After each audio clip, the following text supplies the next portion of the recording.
Olá, sejam bem-vindos a mais um episódio do nosso podcast Com Direito e Café. Hoje nós estamos aqui com a Juliana e a Carla. Meninas, podem se apresentar, por favor? Bom dia, eu sou Juliana Biel, eu sou advogada especialista em criminal e imobiliário, atuante também num programa de enfrentamento de violência de gênero, né? Enfrentamento e prevenção, vinculado ao governo do estado, que é o programa Empoderadas. Eu sou deficiente auditiva, por isso que eu tô com um cordãozinho de girassol, que é um cordão de identificação de pessoas com deficiências ocultas, como deficiência auditiva, transtorno de espectro autista, síndrome do pânico, né, dentre outras. E para poder trazer acessibilidade a pessoas com deficiência visual, eu vou aqui me descrever.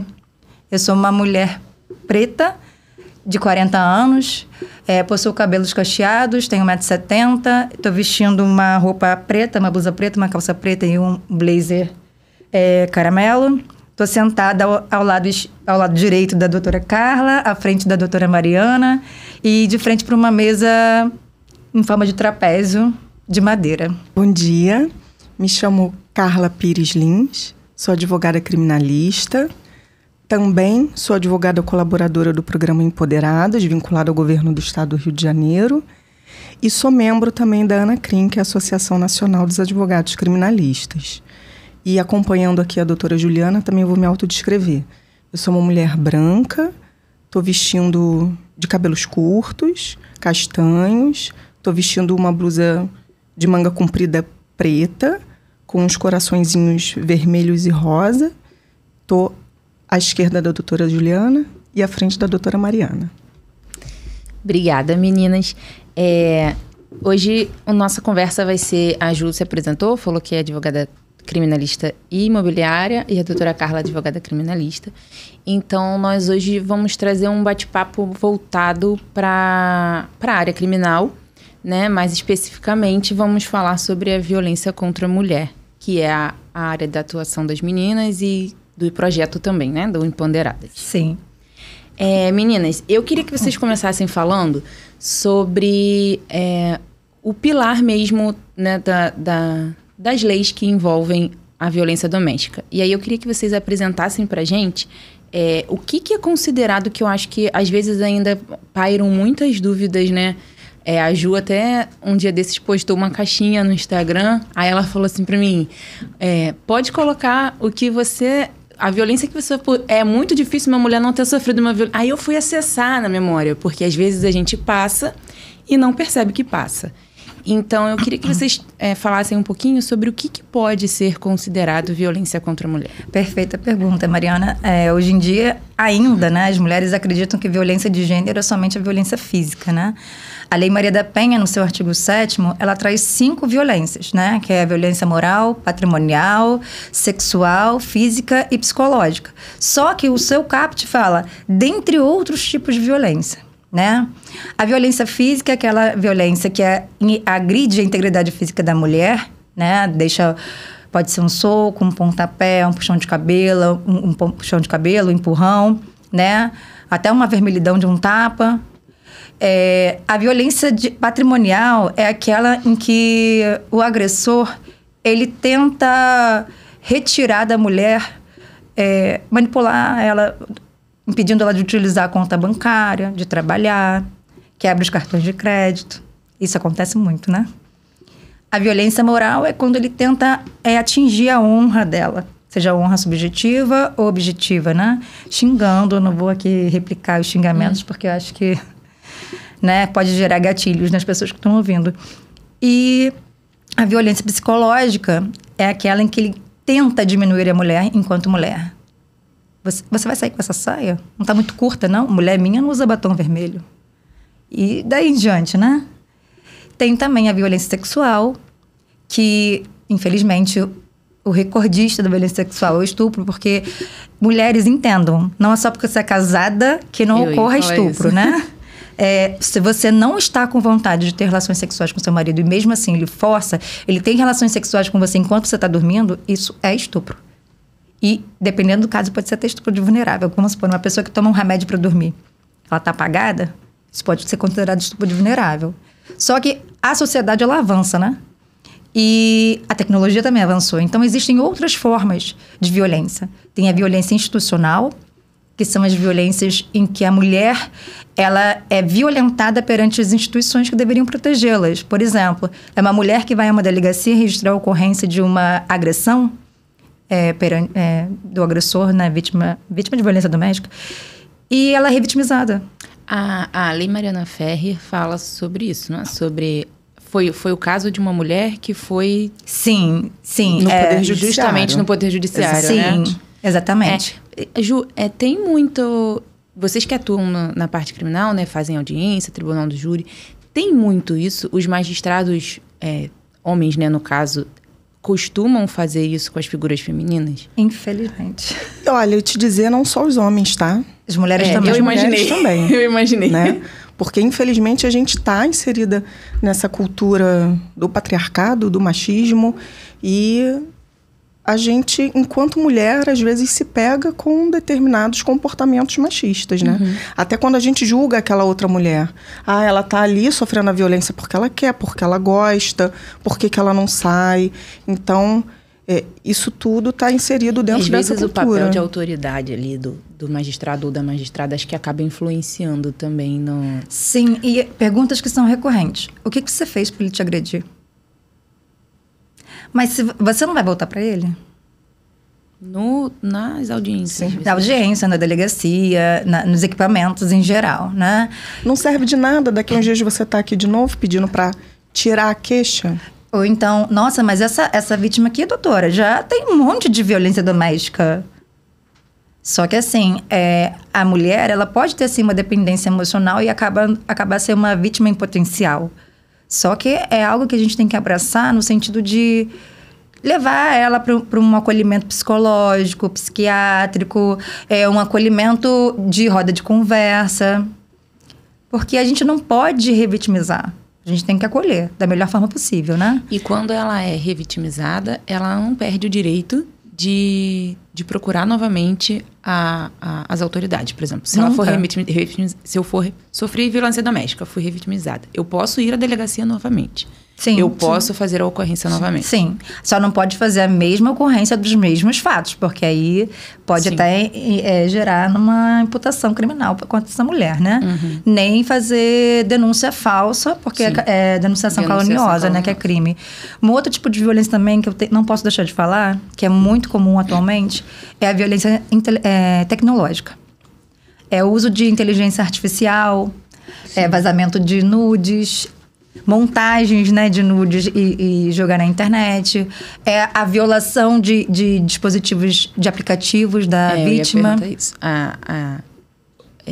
Invadir o WhatsApp, o Instagram. Sim. Até ameaçar, alegando que vai... Vamos supor, tiveram uma relação sexual, foi consentida a filmagem dessa relação sexual, porque seria utilizado somente para eles. E aí termina o relacionamento e o homem tendo o poder daquelas imagens, fala assim, se você não fizer isso, eu vou jogar na internet. E isso também acontece no âmbito dos adolescentes. O estupro virtual acontece muito nessas redes de Discord, essas salas, né? Em que adolescentes, né? Adolescentes fazem com a outra adolescente, seja da escola, de onde for. Olha, se você não praticar algum ato libidinoso aqui para todo mundo assistir, a gente elaborou aqui uma montagem de uma foto sua e a gente vai jogar na internet. Aí hoje nós temos o estupro virtual. Que também o estupro virtual está inserido em qual das leis de proteção? No Código Penal. No Código Penal. Da parte de crimes contra a dignidade sexual, né? Tá ótimo. Eu vou perguntar agora como que a gente faz para identificar os sinais de violência. A pessoa a mulher sofreu a violência.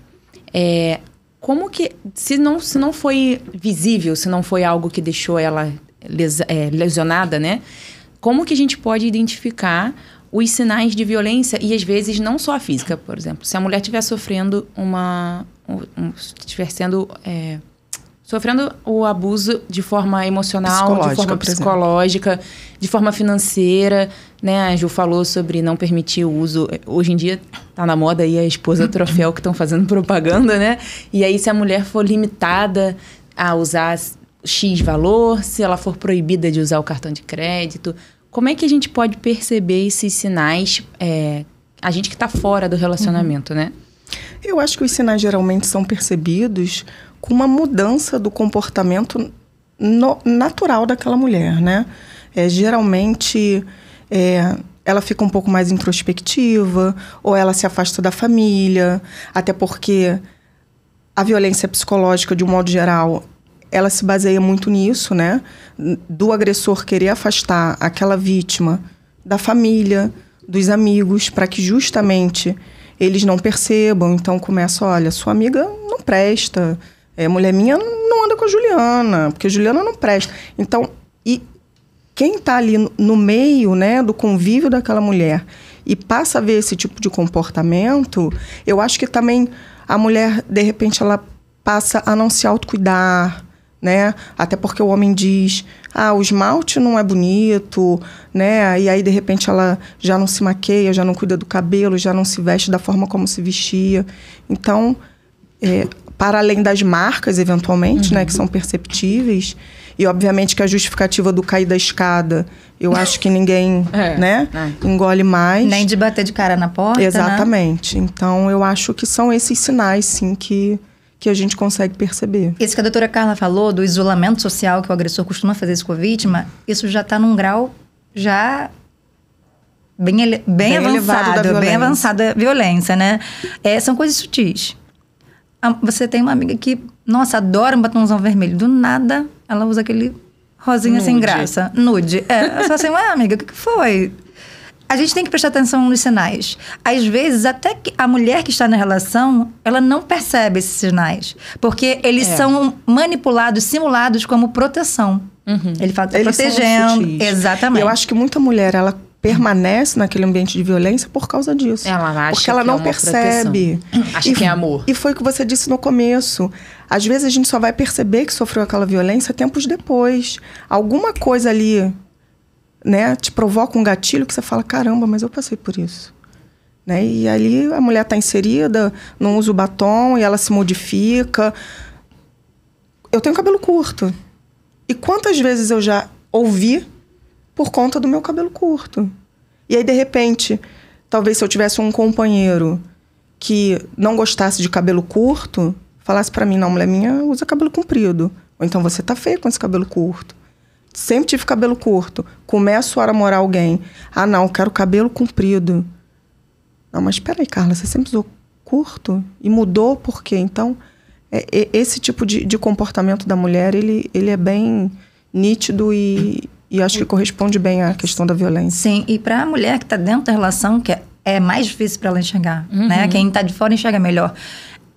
Ficar atento para os ciclos, né, da violência. Sim. Que começa com a fase da tensão, né? Começa aquelas discussões acaloradas, mas sempre com fundamento, da justificativa que está tentando proteger, que a sociedade é machista, né? É violenta e tal. Então, sempre começa aquela tensão, começa a briga de casal já mais acelerada, exacerbada, mais violenta, né? Aí tem o ciclo, a fase da explosão, né, doutora? Que o agressor já agride a vítima, seja fisicamente, verbalmente, né? E tem a fase da lua de mel, que volta o cão arrependido, né?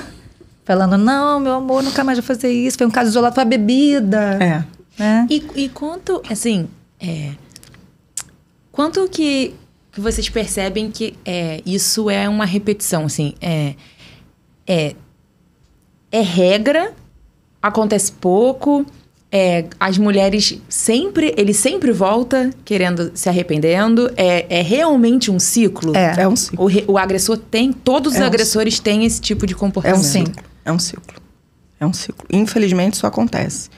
E aí as mulheres, por conta dessa dependência, muitas das vezes emocional, ou até financeira, né? Ela acredita que é um fato isolado. De fato, ele se arrependeu, ele me prometeu que não vai mais fazer isso, então eu vou acreditar nele. E o ciclo, ele vai acontecendo. Enquanto aquela mulher estiver submetida ali naquele ambiente de violência, ela vai estar submetida a esse ciclo da violência, sim. é uma coisa que a gente orienta sempre, é a terapia, né? É porque as pessoas ainda têm aquele preconceito de que quem vai ao psicólogo é só quem é maluco, precisa e tal. Não, o psicólogo é para ter autoconhecimento, para você ver o que serve para você e o que não serve. Aonde é seu espaço, aonde não é. Aonde você está exigindo migalhas é onde você está recebendo aquilo que você de fato merece. Então, assim, tem uma frase que eu sempre falo, eu sempre posto isso nas minhas redes sociais, que é notório isso no Poder Judiciário, infelizmente, é que um homem, quando estupra, a culpa é da bebida. A mulher, quando é estuprada, a culpa é porque ela estava bêbada. Então, assim, a mulher é sempre analisada de forma pejorativa. O homem não. Tem sempre alguém passando a mão na cabeça dele. Né? Sim. E aí, quando essas mulheres identificam que elas estão sofrendo abuso, qual é o primeiro passo? Bom, o primeiro passo que a gente sempre diz é denunciar. Sim. Né? Só que depende daquela mulher estar num ambiente em que possibilite que ela faça essa denúncia de maneira segura. Né? Até no programa, né, quando a gente vai fazer o atendimento daquela assistida, a gente toma muito cuidado de saber se ela está num ambiente seguro para que a gente possa conversar, né, e para que a gente possa dar as orientações. Mas é importante a gente saber quais são os mecanismos que viabilizam essa denúncia por parte da mulher. Como a Juliana falou no começo, a gente tem a questão da violência institucional. Então, denuncie, mas não vá sozinha na delegacia. Exatamente. Né?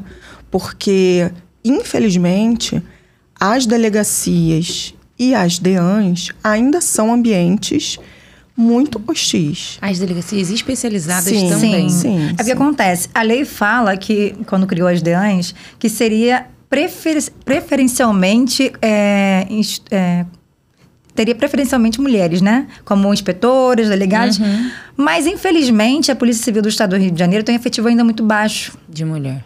Então, foram raras as vezes que eu fui na DEAN e eram mulheres atendendo. E eu acho que não só a figura do gênero ali, né? Homem ou mulher. Mas a preparação daquele profissional para atender aquela demanda, que é diferente de uma demanda comum da Polícia Civil. Nós temos leis muito novas, né? Eu assisti até um vídeo da Ju que ela falou que acho que tem uma lei de 2024, tem lei de 2021, que a gente estava até aqui comentando antes. Então, eu acho que tem legislações muito novas e a gente sabe que, às vezes, quem está ali no poder não tem muito essa proatividade de estar atualizado em relação... Exatamente. Já tive um problema numa DEAN, importante, inclusive aqui do Rio de Janeiro, que fomos fazer um registro de violência patrimonial e não queriam registrar. Não consideraram? Doutora, não, isso não é crime. Isso não é crime, violência patrimonial, mas não existe onde está descrito. Então, você tem essa dificuldade, né? Então, quando você vai denunciar, é importante que você esteja sempre acompanhado de um profissional, um advogado, né? Até porque já pegamos casos da mulher ela chegar na audiência e narrar, por exemplo, um estupro, que não foi narrado na delegacia. E aí você pergunta para essa mulher, mas por que você não falou? Porque era importante você ter falado, né? E ela diz, olha, eu não me senti confortável. Eu estava sendo atendida por um homem. Eu fui agredida por um homem. Eu já estava naquele sofrimento. Como é que eu ia falar para ele que eu sofri um estupro? Então porque tem a questão da vergonha. Sim, como teve caso também de uma assistida nossa, né? Que ela sofreu um estupro, foi na delegacia, foi registrar a ocorrência, só que ela... hipossuficiente, não tinha condições de se dirigir até o ML, que era distante da delegacia. E o policial falou, não tem viatura para te levar por conta própria. E ela não tinha condições de ir. Ou seja, ela não fez o exame de corpo de delito. Então, é um crime que foi noticiado e que não tem prova da materialidade. Exatamente. E aí, arquivado. Arquivada a denúncia. Basicamente. Porque exige a comprovação da materialidade, né? E a gente entra naquela discussão. Está comprovada a materialidade? Não está comprovada? Não foi fazer o exame? E aí ela vai dizer, não fui porque eu não tinha dinheiro, o policial não tinha ali uma viatura para me levar. E o fato do policial não disponibilizar uma viatura não gera nenhuma responsabilidade para a delegacia? Aí a gente vai entrar no outro... vai entrar no outro tema. Outra discussão. Responsabilidade civil. A gente prefere pular. É porque, infelizmente, muitas vítimas são hipossuficientes, não têm a renda baixíssima e realmente não tem como prover essa locomoção, entende? Então, assim, aonde era pro governo, né? Acolher, né? Apoiar. E aí a gente entra na violência institucional você também. vê que as vítimas de violência doméstica de menor poder aquisitivo são as que mais denunciam, mas são as que menos têm eficácia, assim, no seu processo. E as vítimas de violência doméstica de maior poder aquisitivo são aquelas que continuam sofrendo de silêncio, porque tem vergonha de denunciar. Às vezes também porque o agressor tem um cargo, tem uma posição na sociedade. Exatamente. Mas ela, às vezes, ela também tem um poder na sociedade e ela tem vergonha de, caso ela se exponha, ela vai ser julgada. Porque geralmente é a mulher que é julgada, não o homem, né? Não, sim, mas eu digo assim, às vezes ela pensa não nela, mas no parceiro. Por o parceiro pelo fato do parceiro ter uma posição aquela coisa na sociedade, de vou estragar a vida dele. Sim. E geralmente as pessoas falam assim, não denunciou porque nunca perdeu bem bom. Também, tem isso. E às vezes está sofrendo uma violência patrimonial também, além das outras, e as pessoas julgam, né? Sem nem saber. E a violência institucional, vocês têm facilidade de denunciar, Também não vamos... A gente tá entrando em temas polêmicos. Eu acho que a gente prefere pular. Em outra oportunidade, a gente fala passo repassa, a gente passa. Tá, então vamos lá, vamos passar essa. A gente já falou aqui um pouquinho. Eu queria também fazer uma pergunta. Eu vou abrir um espaço no final para vocês falarem sobre isso. Mas só pra gente deixar amarrado, o programa que vocês atuam, o Empoderadas, ele traz essa possibilidade para as vítimas hipossuficientes estarem acompanhadas de um advogado quando não tem condições. Sim. Geralmente, o acompanhamento que a gente faz das assistidas à delegacia é quando são crimes que deixam vestígios, né? Um estupro, uma lesão corporal leve, grave ou gravíssima, uma rubefação.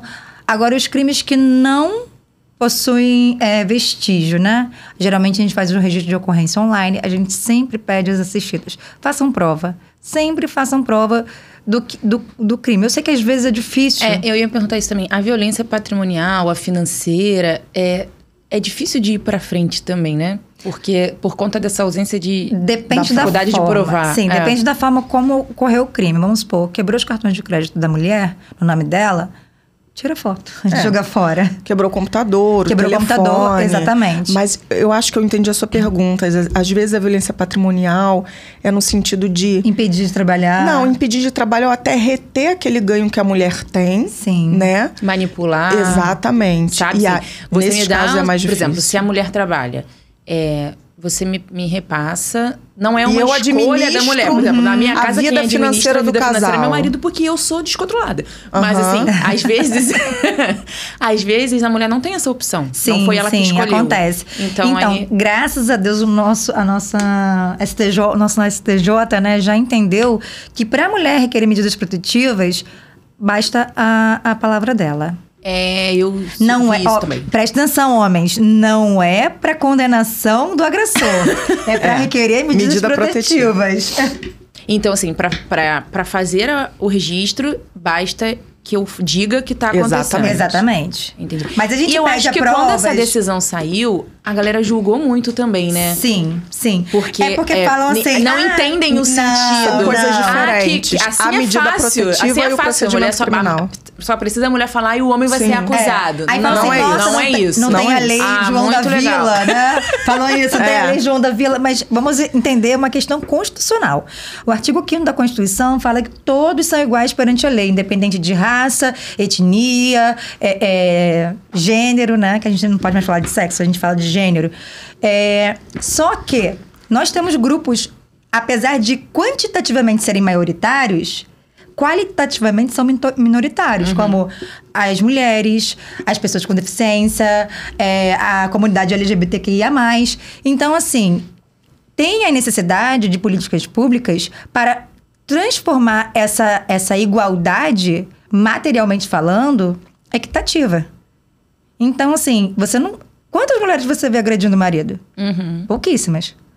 Quantos Até homens... por questões físicas, né? Sim. É mais Também. difícil. Mas quantas mulheres você vê sendo agredidas diariamente? Às vezes nem pelo marido, às vezes pelo irmão. Porque entenda que violência doméstica é isso. Exatamente. Pode não ser... é só o marido. Não é só o companheiro. O sujeito, E se for ativo... outra mulher? Se for a mãe? Também. O sujeito ativo do crime não tem um gênero específico. Pode ser qualquer pessoa, né? Que tem ali uma relação doméstica, familiar. Mas... E pode ser parente. Não precisa necessariamente ser um relacionamento. Coabitar, entendeu? Entendi. Então se eu moro em casas diferentes, não preciso morar junto. Não. Agora, a vítima necessariamente tem que ser do gênero feminino. Aí a gente tem que entrar na diferença entre sexo, identidade de gênero e opção sexual. É porque a violência doméstica envolve tudo isso. Então, assim, sexo é aquele... o gênero, na verdade, que você nasce. O sexo é o órgão genital que você nasce. Né? É isso que vai definir o seu sexo. Seu gênero é aquilo que você se identifica. Né? Eu sou mulher, né? Nasci mulher, me identifico como mulher, hétero, cis, né? Então, assim, a gente tem que verificar. Porque é um absurdo esse negócio de transexual. Não é absurdo, isso é uma condição psíquica. Né? A pessoa... Então, a lei protege o gênero. Protege se for uma gênero. Mulher trans, também o gênero, exatamente. E lembrando que a opção sexual nada tem a ver com a opção... com a identidade de gênero, né? A opção sexual é aquilo que a pessoa se identifica para relacionamentos, né? Vamos supor, pode ser uma mulher trans, ou seja, nasceu homem, mas se identifica como mulher, mas que tenha vontade de se relacionar com uma mulher. Então, pode ser uma mulher trans... lésbica, exatamente, entendeu? Então, não tem essas questões. A Lei Maria da Penha, ela ampara qualquer mulher como gênero. Então, pode ser a mulher que nasceu mulher, a mulher transgênera, né? Só que ela não ampara o homem trans. Nasceu mulher, mas se identifica como homem... Não é amparado pela Lei Maria da Penha. Não. É o gênero, né? É o gênero feminino. Isso. É importante falar sobre isso, né? Porque, às vezes, a pessoa acha que está amparada pela lei e não está. Sim. Ou acha que não está e está, né? Sim. E é bom a gente fazer essa diferenciação. E aí, aproveitando o gancho que vocês estão falando sobre coabitar, sobre, né, a violência doméstica... Queria que vocês falassem um pouquinho sobre a proteção das crianças. Perfeito. Porque eu não sei, e realmente não sei, que eu não atuo no criminal, se a lei fala sobre crianças ou se fala sobre só crianças mulheres, enfim. Queria que vocês falassem um pouquinho sobre as crianças, porque eu acho importante, a Ju falou que a gente está no Maio Laranja, e... eu conversei com a Ju também um tempo atrás sobre a deficiência que a gente tem nos conselhos tutelares. Então, que vocês falassem um pouquinho sobre o abuso das crianças. Sobre o abuso das crianças, eu queria até trazer um dado aqui, que uma pesquisa da Datafolha de 2002, ela informa que 85% dos abusos contra crianças são feitos ou por parentes ou por pessoas próximas. E aí, eu acho que é importante aquela primeira pergunta que você fez em relação aos sinais, né? Isso, das crianças. Das crianças. Gente, eu tenho 2 filhos, todo dia eu pergunto, você tá bem? Alguém falou alguma coisa? Mas é desse jeito, eu tenho uma filha de 9 também, mas eu acho que essa informação... Como é que foi na escola? O que falaram pra você? Exatamente. E não pode sentar no colo de ninguém, ninguém toca no seu corpo, ninguém você não toca no mostra corpo nada de ninguém. Pra ninguém. Exatamente. Você não fica sem roupa na frente de ninguém, só eventualmente na frente do médico se precisar, se a mãe disser que tá autorizado. E sempre a mãe acompanhada, ou o pai, né? Responsáveis legais. Os sinais, eles são muito importantes. Porque o problema é que, infelizmente, a gente tem uma cultura de não querer enxergar esses sinais, né? Não, e a criança, a gente tem um problema muito grande, eu acho, na sociedade, de que o adulto, a gente não força a várias coisas. Mas a criança, Sim. sabe? E eu sempre, meus filhos, desde pequena, eu Sim. falo, se não quiser dar beijo, não dá. Não dá. Se não quiser abraçar, não abraça. Exatamente. E eu falo pros adultos que forçam a barra, sabe? Até minha mãe mesmo, às vezes. Dá um beijinho aqui na vovó. Eu falo, se não quiser dar beijo, não dá beijo. Certíssimo. Fala bom dia, boa tarde. Essa coisa de tem a dar educação. selinho em criança, não damos. adulto dando selinho. Mas assim, tem a educação, cumprimente, bom dia, boa tarde. Sim, Mas se não isso quiser é- abraçar, não abraça. Se não quiser beijar, não beija. Porque eu acho isso muito importante da gente conscientizar as crianças desde cedo por conta dos sinais. Sim. Porque eu acho que depois acontece e eles entendem como normal, né? Se a gente em casa acha normal sentar no colo, acha que é obrigado, mostra pra criança que ele é obrigado a beijar, que ele é obrigado a abraçar. Quando acontece alguma coisa do lado de fora, essa criança entende que não tem nada de errado e não vai falar. E até porque geralmente aquele agressor é uma pessoa que a criança tem a confiança, né? Então ela tá ali acreditando, não, tudo bem o tio fazer isso, é meu tio, né? E a gente, a informação é o que liberta. Sim. Seja para mulher, seja para criança, seja para adolescente. É muito cômodo a gente olhar para uma adolescente e de repente falar assim, a Maria tá rebelde. E você não querer enxergar o que está por trás Exatamente. daquela rebeldia, que não é uma Conversar sempre com as rebeldia. crianças, Então, acho que a informação de trazer sempre, né, as crianças menores, de repente, uma leitura, né? Porque talvez a gente tenha uma dificuldade aí de falar até sobre sexo. E eu acho que, de repente, aí numa Dependendo da idade, até nem é um 6 anos não é o momento. momento, mas você já tem hoje literaturas que se preocupam com essa questão da violência contra a criança. E maior, eu acho que conversar abertamente, sim, e falar o que é certo, o que é errado. Sim. E o que é violência. E uma coisa né? que eu acho importante também, que eu sempre falo para as minhas amigas que têm filhos pequenos, né? Não importa menino ou menina. Começou a namorar, não leva para dentro de casa. Você tem que entender que você tem um filho pequeno dentro de casa. E você nunca conhece Não a pessoa que está sabe namorando, quem. né? Eu Exatamente. namorei 4 anos e fui conhecer no final. Infelizmente, às vezes a gente não conhece nem o nosso pai. Não precisa nem ser o Exatamente. padrasto, Não, e né? vocês falaram das relações familiares. Não necessariamente o abuso acontece, vem do padrasto. Vem Sim. do tio, vem do Vem, avô, vem do... do Vem do primo. pai. Ai, Vem do ai, pai. gente. Vem do pai. Quantos e Gente, quantos casos eu de pai? vi já tem um tempo isso, né? Um bebezinho de 27 dias, não sei se vocês viram essa notícia. A violência O pai- não tem idade. Ela acontece do bebê à idosa. Ela não tem Não idade. tem idade, exatamente. Infelizmente. E o abusador também não tem idade. Não, e nem classificação Não. afetiva social não tem. Não, Não. a gente teve um caso do desembargador que agredia a esposa, né? A gente teve esse caso Ó, noticiado. polêmica. Não, Foi a gente noticiado, Foi foi noticiado. Então, assim, não é algo que eu tô trazendo. Não é novo. Mas uma público. coisa importante que a gente precisa falar em legislação e também em jurisprudência é que você falou assim, a Lei Maria da Penha abrange só meninas, como é que funciona? Na verdade, nós temos 3 leis importantes vinculadas à criança e adolescente. Na verdade, 4, porque o Estatuto da Criança e ECA, Adolescente, isso aí vem sempre, mas especificamente para questões de violência. A Lei Henri Borel, né? Todo mundo conheceu esse caso do Henri Borel. A Lei Maria da Penha e a Lei da Escuta Especializada, né? Então, Que a Lei Maria da Penha fala sobre as crianças também. Sim. ela abrange o gênero feminino, não Sim, importa não a importa a idade. idade. Né? Então, vamos supor, se há uma violência tão somente, não necessariamente violência de gênero, uma violência contra a criança ou adolescente, a gente vai se valer da lei da escuta especializada. Pode ser um furto contra uma criança, um roubo contra um adolescente, né? Uma agressão física que não tenha relação de gênero, nem doméstico familiar. A gente vai se valer da escuta especializada. O que essa lei trouxe? Na verdade, é a garantia de se ouvir a criança e adolescente nos crimes em que ela sofre violência ou é testemunha, né? É não revitimizar essa criança, ela ser ouvida perante uma equipe multidisciplinar uma única vez. Somente sendo ouvida novamente, caso haja necessidade, caso haja alguma deficiência nessa primeira oitiva, né? Então, principalmente para crianças que foram vítimas ou foram vítimas ou testemunhas de violência, principalmente de abuso sexual, a partir de 7 anos para baixo, essa escuta tem que ser extremamente bem feita. Extremamente bem feita. Então, é importante uma equipe multidisciplinar preparada e também um magistrado que tenha promotoria, que tenha uma empatia com essa criança. né?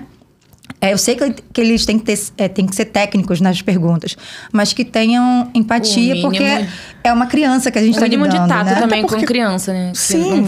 Não vai falar como um adulto. Até porque às vezes a mulher adulta tem dificuldade. Muita dificuldade, de falar. Né? Eu acho muito importante essa lei, porque geralmente a violência doméstica contra a mulher, ela é presenciada pelos filhos, né? É uma violência que é praticada contra a mulher, mas ela é estendida aos filhos. Então, porque o fato da criança assistir a violência do agressor, ela deve ser escutada dessa forma especializada. Ela também é vítima de agressão psicológica. Não é vítima, ela testemunha. Testemunha, entendeu? Sim. Entendi. E tem a questão da lei Riborel. Ela veio para proteger os meninos na violência doméstica. Não tem gênero vinculado, né? É a violência doméstica familiar. Que foi o caso, infelizmente, aí do Dr. Jairinho e a mãe do Riborel, que cometeram lesões. Na verdade, a mãe não cometeu lesões, mas ela foi... Ela compactou, foi omissa, né? E ela garantiu dora. Então, que levou, infelizmente, à morte de uma criança, né? Uma criança de tenra idade. Então, assim, a lei Riborel vem para proteger os meninos no âmbito de violência doméstica familiar. E a lei Riborel, ela tem, se eu não me engano, no artigo 30, agora não me recordo de cabeça o artigo, que fala que a Lei Maria da Penha se aplica naquilo que couber. Então, por exemplo, medidas protetivas de urgência são cabíveis. Já a Lei Maria da Penha, ela abrange a violência no âmbito do doméstico familiar de meninas. Só que, assim, tanto a vítima, menina quanto menino, esse processo, independentemente de ser coberto pela Lei Maria da Penha ou Lei Riborel, vai ser processado na vara especializada da infância e juventude.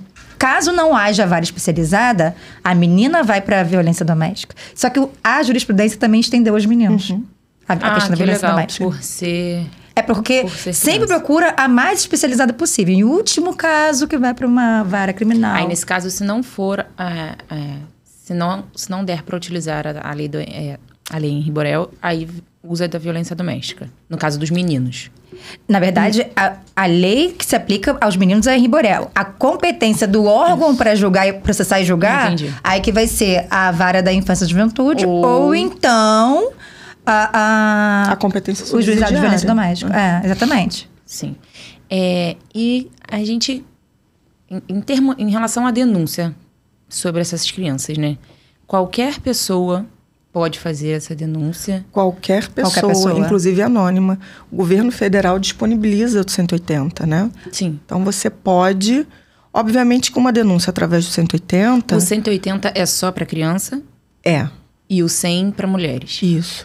Esses canais, eles recebem as denúncias... Obviamente que as denúncias, elas não são processadas com a mesma velocidade quando você vai a uma delegacia, né? Mas às vezes você não quer se expor, sabe que o vizinho violenta a filha ou o filho, enfim.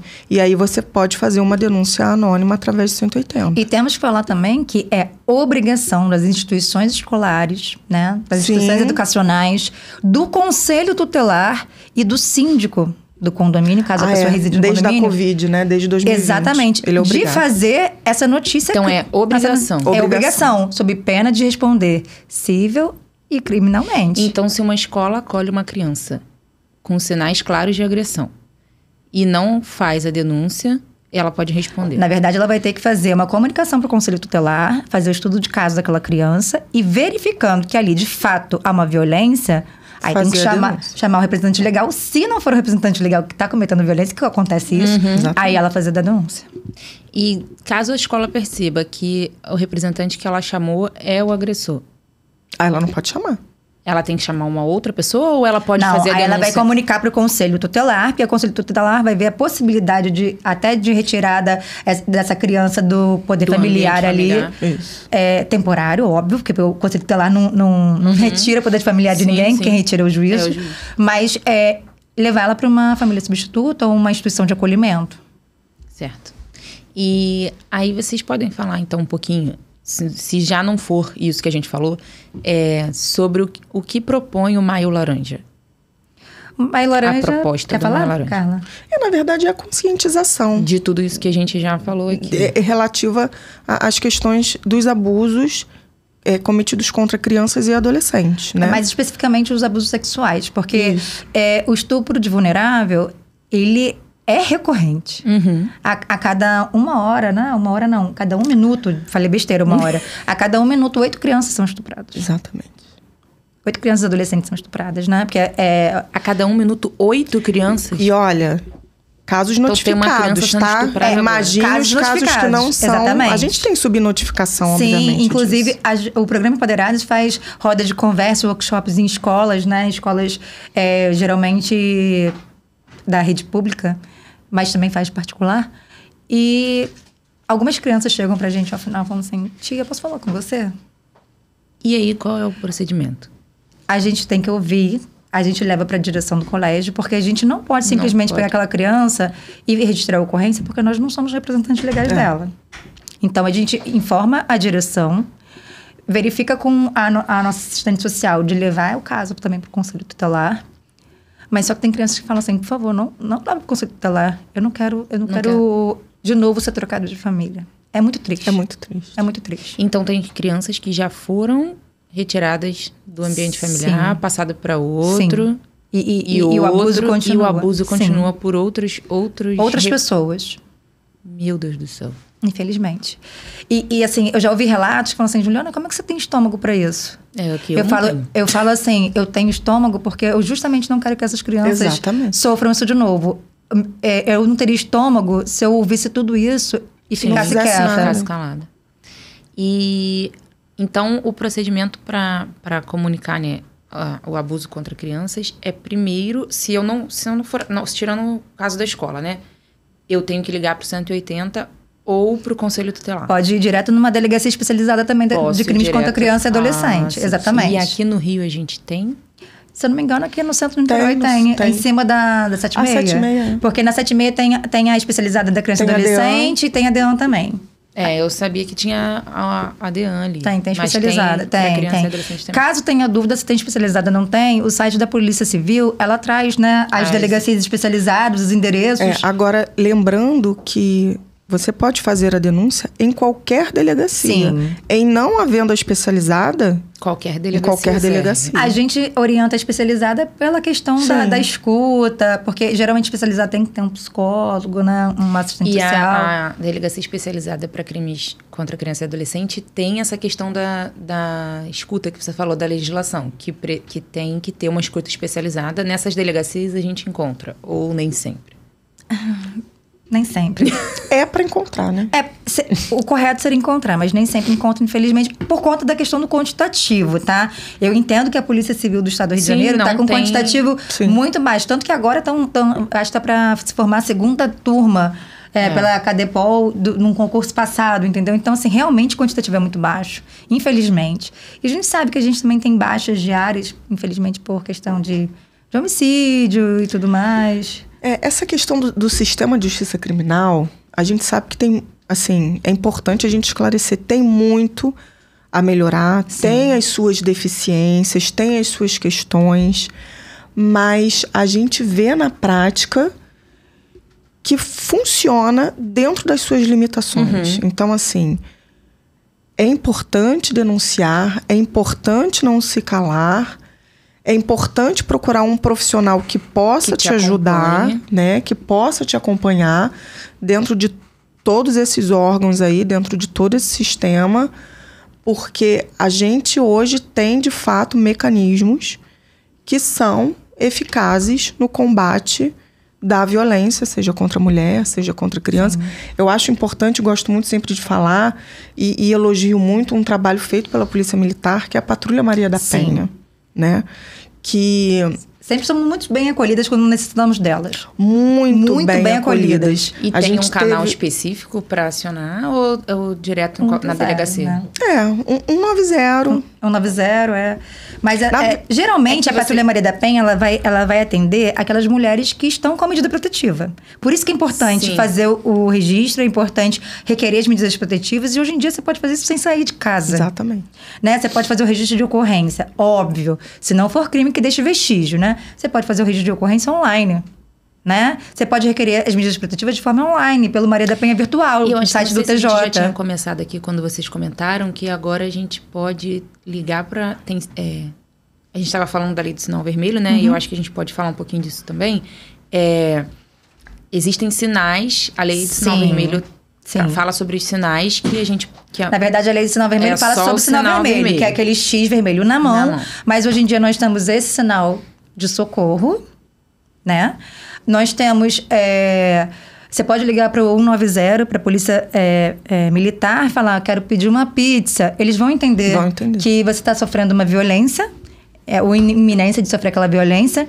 Hoje nós temos bares e restaurantes que possuem seu cardápio, drinks, que quando a mulher pede, eles sabem que você está numa situação de violência e eles vão dar um jeito de te tirar daquela situação de violência. E tem algum mecanismo no iFood também, não tem? Do iFood eu não tenho conhecimento.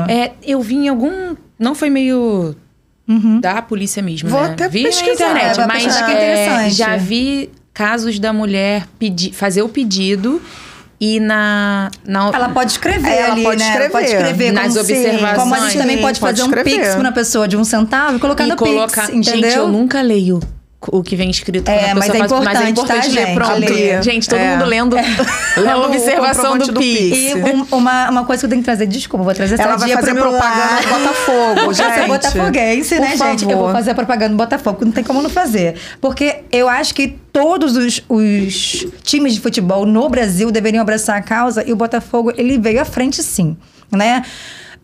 Eu, como torcedora mulher, muitas vezes entro no Engenhão sozinha para encontrar minhas amigas lá dentro. E a primeira coisa que me acontece quando eu entro sozinha é ver pelo menos 2 mulheres para me acolher perguntando se eu estou bem, se eu preciso de ajuda, se eu sofri alguma violência e o canal que eu possa entrar em contato com elas para pedir acolhimento. E se acontecer alguma coisa até mesmo ali dentro do Engenhão, sim, dentro do Engenhão.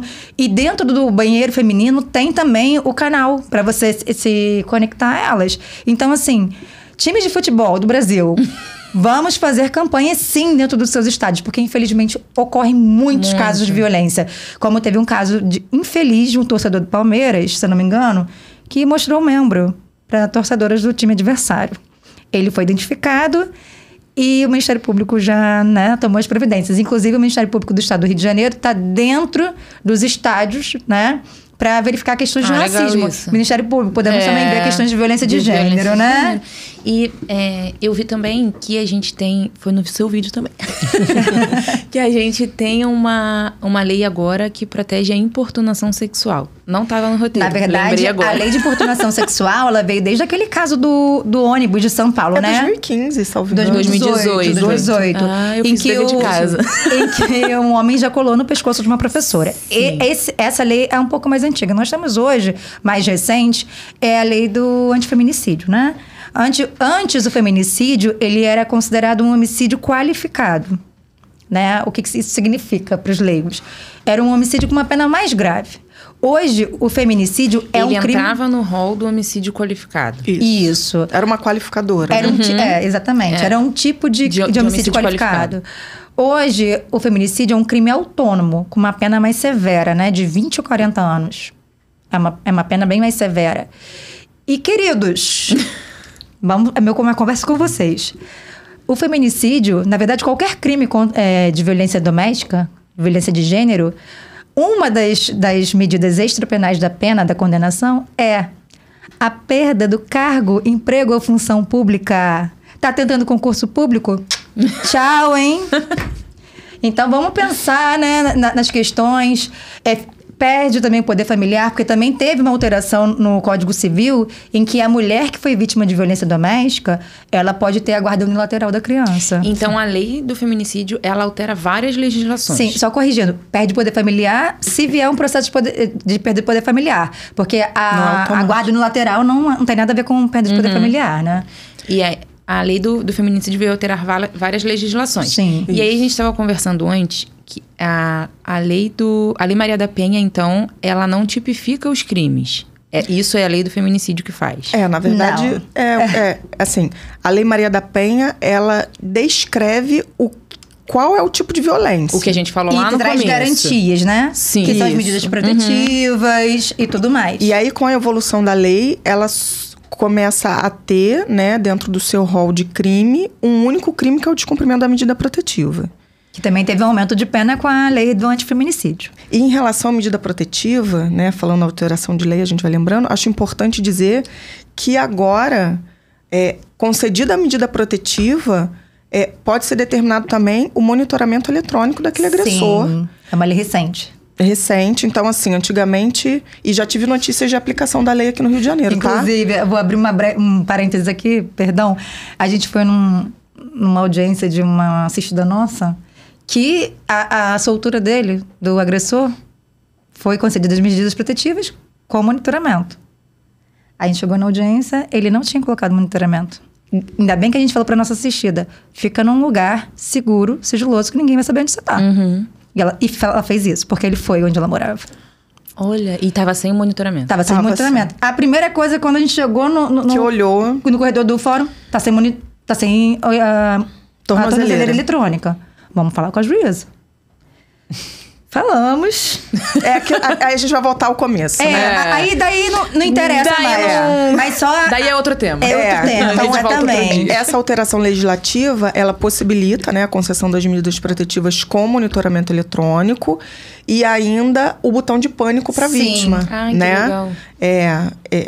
Ambos os dispositivos, eles são... Conectados um ao outro, conectados, né? Na verdade, a Secretaria de Administração Penitenciária que administra, né, esses como dispositivos. se eu só pra- acionar, se eu acionar o botão do pânico, A central é avisada. A e central aí é avisada a polícia vai na minha casa. Não. A polícia é avisada e ela vai ver, através do monitoramento, onde aquele agressor se encontra, para caso verifique ele de fato está descumprindo as medidas protetivas, ele ser preso. E a prisão é de 2 a 5 anos, queridos. Aumentou. É grave o crime É grave, de descumprimento. exatamente. Gente, é grave. porque já foi feita uma determinação, né? E tá descumprindo. Então tem que ser grave porque mesmo. tinha muito aquela cultura, né? Eu vou ter medida protetiva pra quê se ele não cumpre? Exatamente. Né? Então, eu porque acho não tinha segurança E nenhuma, é né? importante falar que a maioria dos feminicídios são de mulheres que estão descobertas. Já denunciaram. Não, que estão Não. descobertas pelas medidas protetivas. Ah, mas doutora, já vi mulher que tinha medida protetiva e morreu. Acontece. Mas disparado são as mulheres que estão sem medidas Estão sem. protetivas. E as mortes são, não sei se necessariamente, ou se grande parte, vem do agressor. Sim. De alguém que já tinha cometido uma agressão anteriormente. Sim, do agressor Sim. que está com medida protetiva, às vezes, Geral- né? Assim, eu não vejo, assim, muitos casos de que o feminicídio é a violência direta. Direta, né? Normalmente, há casos, mas a violência, ela sempre é progressiva. E hoje né? é importante falar do feminicídio, reflexo indireto, né? Que foi um caso que aconteceu no sul do Brasil, né? Em que um pai jogou seu filho da ponte Sim. para poder violentar A mulher. a mulher. Gente. Ele matou o filho para poder violentar a Infelizmente, mulher acontece emocionalmente. muito, né? Exatamente. Ah, gente, não tem como acreditar. Mentira, eu Tem. acredito, óbvio, em vocês, mas assim... É inacreditável. É inacreditável, cara. Infelizmente. É surreal. Infelizmente. Já que a Juliana, eu lembrei, a gente vai lembrando aqui, é importante, eu acho que a gente também falar essa questão de denunciar e do medo que se tem. A gente teve uma decisão recente agora do STJ, no sentido de que essas ameaças, né, que o agressor faz contra a vítima... Para ela não denunciar, né? Para não denunciar, isso possibilita o aumento da pena base. Né? Então, isso acontece também muito com criança. Sim. Né? Então não denuncia. parece, mas o bicho tá pegando. Sim, A gente tá... sim. Por isso que a gente também tem que refletir aquele projeto de lei em que quer criminalizar a mulher. A questão do aborto em caso de estupro, né?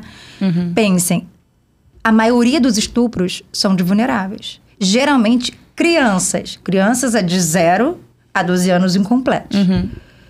Essas crianças não têm noção do que é. Eu não posso reproduzir os relatos que eu já ouvi, porque fere o código de ética e tudo mais.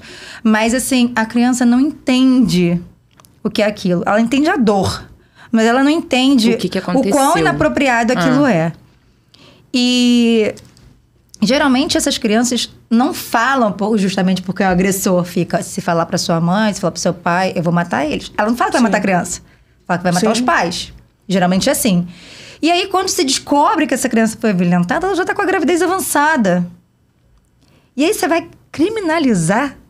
Não, e uma criança, né? Eu vi uma decisão agora que a juíza foi punida, uma juíza que ela não concedeu o aborto de uma adolescente, na verdade. Acho que a menina tinha 13 anos. 12 anos. É muito complicado, porque a criança não sabe nem o que está acontecendo. E assim, a gente tem que entender também que uma criança gerar uma outra criança é perigoso para ela, porque às vezes ela não tá nem completamente formada, dependendo da idade. Uhum. Não, acho que não só a questão física, né? Mas a questão psicológica da criança. Porque fala assim, porque a mulher menstruou com tal idade. Não, gente, eu menstruei com 9 anos de idade. Então, assim... Eu também, cedo. Então, assim, muito cedo, né? Acho que a gente já... Eu ia trazer a questão da punição e das punições e de como obter apoio. Mas a gente já falou bastante aqui. A Ju falou bastante das punições, falamos do Disque 100, do Disque 180. Então, eu queria que, para fechar, eu vou juntar os dois pontos, porque o nosso tempo está acabando. Sim. Que vocês falassem um pouquinho sobre o ambiente de trabalho, né? Como se proteger, tanto se eu for o contratante, quanto se eu for a contratada.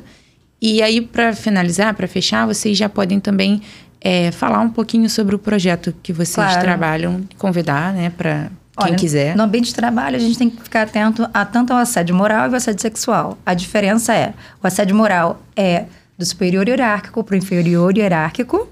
E o assédio sexual, ele pode ser feito de, digamos, colaterais, assim, na função, colegas de trabalho. E não é considerado uma violência doméstica e familiar, porque é no ambiente laboral. Mas nada impede de ser aplicadas as medidas protetivas e o afastamento do agressor do trabalho. Sim. Tá? Uma coisa importante que a gente precisa falar também das medidas protetivas em relação a isso é que elas são aplicáveis às mulheres vítimas de violência doméstica, às mulheres nessa questão laboral, às pessoas hipossuficientes no sentido de... nas minorias, idosos, pessoas com deficiência. Hoje em dia, até o STJ já entendeu que cabe, sim, só as medidas protetivas, não a aplicação da Lei Maria da Penha. As medidas protetivas para a relação homoafetiva entre dois homens, né? Então, as medidas protetivas são cabíveis também para meninos, né? Que sofreram violência. Essa questão do ambiente de trabalho, acho que é importante trazer também... o afastamento, né? A possibilidade do afastamento da mulher. Da mulher que sofre violência e ela pode ficar até 6 meses, né? Afastada do trabalho. Óbvio, 15 dias é o empregador que trabalha, a partir daí entra no INSS. E quando ela retorna, ela tem estabilidade como uma grávida. Ela não pode ser demitida, né? Em relação ao programa, assim, porque a gente tem pouco tempo, o programa é simplesmente maravilhoso, gente. Assim, eu já tive muita oportunidade de conhecer muitas histórias tristes, mas assim, que no final tiveram finais felizes, né? A gente conseguiu fazer a busca e apreensão de uma adolescente que estava sendo mantida, né? Na posse do agressor. Grávida do agressor. E assim... Não tem preço que pague esse trabalho, porque assim, você vê a mãe chorando, agradecendo que você se importou, que ela tinha batido na porta de várias instituições e não teve acolhimento. Apoio, né? A gente chora junto, né, Carla? A gente chora muito junto. Eu acho que, assim, é gratificante ajudar social. Outras mulheres. Vocês fazem esse trabalho social. Para mulheres que não têm. É um programa vinculado à Secretaria, né, de Desenvolvimento Social e Direitos Humanos do Governo do Estado. Sim. A nossa superintendente é a Érica Paz, né? Isso. Na verdade, o programa ele tem não só o jurídico, né, mas ele tem toda uma equipe multidisciplinar de assistentes sociais, de psicólogos e de advogadas. E para além das equipes, existem os polos físicos, porque todo o nosso atendimento ele é remoto. Tá? A gente recebe a demanda e atende aquela assistida de forma remota. Inclusive, o serviço da psicóloga também é remoto, né? E aí, a gente tem os polos físicos, onde são ministradas ali pelas professoras de tatame. Elas ensinam técnicas de desvencilhamento, né? De autodefesa, né? São ministrados cursos de capacitação. Então, tem equipe de beleza, tem panificação. A gente teve até um curso de cuidador de idosos. Tem de construção civil. Então, assim... Design de sobrancelha, é para enfrentar, maquiagem. É para prevenir e é para dar subsídios para aquela mulher saia daquele cenário de violência. Sim, né? Se a gente uma rede de apoio, né? Deixar aqui os canais de acolhimento. Para vocês deixarem Toda mulher que necessitar pode entrar em contato com a gente pelo Instagram, @empoderadas.rj, pode mandar o direct. Ou então, o telefone da triagem, que você vai requerer, vai entrar em contato com a triagem falando o que você precisa. Enquanto a Ju está olhando o telefone, é importante frisar que para ser aluna dos polos, você não precisa ser você não precisa ser vítima de violência, né? A gente atende a demanda de qualquer mulher. Então, se você tem interesse em aprender as técnicas, em fazer um curso, exatamente, você pode se inscrever para ser aluna daquele polo. Sim. Ótimo. O telefone da triagem é 21 97 316 7488. Repetindo, DDD 21 97 316 7488. Pode entrar em contato, a gente funciona 24 horas por dia, 7 dias na semana, 365 dias ao ano. E aí eu vou pedir para vocês deixarem também o Instagram de vocês. Claro. Eu vou deixar o meu Instagram profissional, que é o @BritoBielADV, né? Vocês vão Fala encontrar... Fala como é que escreve o seu nome, Julia. Ah, perdão, é que eu esqueci. O Biel, esqueci. O Biel é BIHEL, tá? É @BritoBiel, BIHELADV. E o meu é Carla Pires com Z, Lins.adv. Bom, gente, esse foi mais um episódio do Com Direito e Café. E as meninas, a Ju e a Carla, também estarão com a gente no dia 31, às 9h30 da manhã, na cafeteria Cheirinho Bom, aqui no centro de Niterói, no evento do Leste Valley. Até a próxima!